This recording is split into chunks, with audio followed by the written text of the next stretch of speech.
The Philadelphia 76ers might be the most fun team to watch in the city of Philadelphia right now, and I am very well aware that the Flyers have started off their season very, very well, exceeding expectations. But I'm going to give the Sixers an ever so slight bit more credit.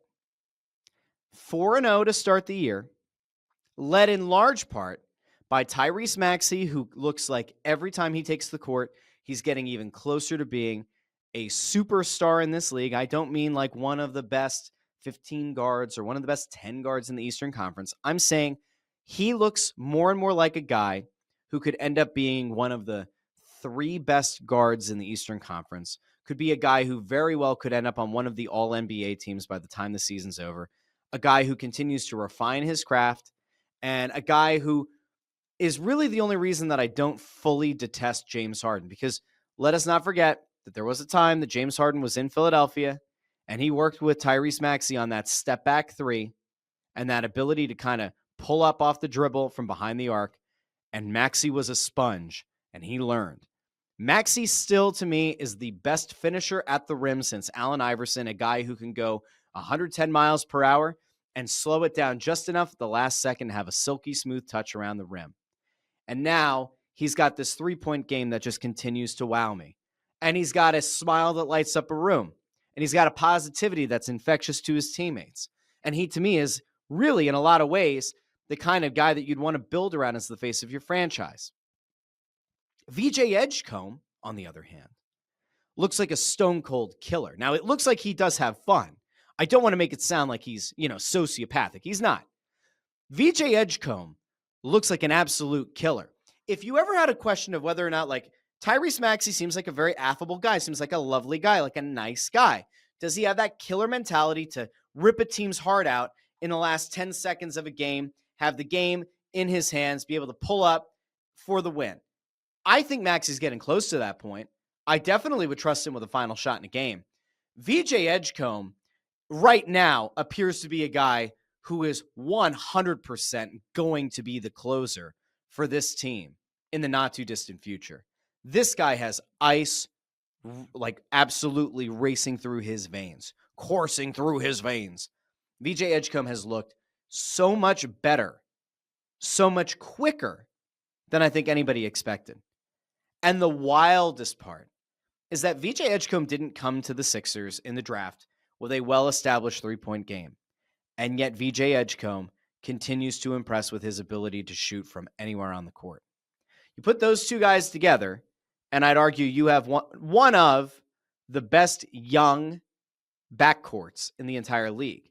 You add to that Quentin Grimes, and you say, oh, this is actually kind of unfair. You can run 3-guard sets, and they can all eat. And you're soon going to get back Jared McCain, who at one point last year had a legitimate case to maybe be the rookie of the year before he got hurt and was poised to have one hell of a season, or probably a hell of a start to the season, until he had the thumb injury. Well, he's going to be coming back. So you're going to be able to rotate 4 guards.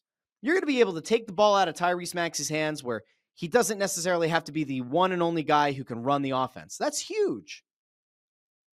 And oh, by the way, they happen to have an MVP who is certainly not the same guy he was that year, but like you have an MVP big man who is no longer necessarily going to be relied on to be the sole point producer on the team or be the number 1 point producer on the team.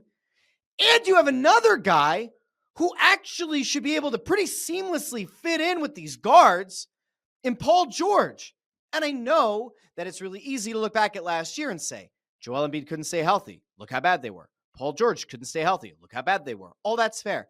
The guard depth they have right now and the confidence with which these guards are playing, to me, says you might not need MVP Joel Embiid. You might not need 85% Joel Embiid. 75% Joel Embiid might be able to get the job done.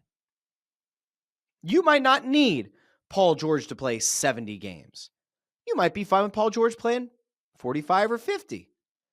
You can live with load management of Joel Embiid and potential load management of Paul George. And you know why?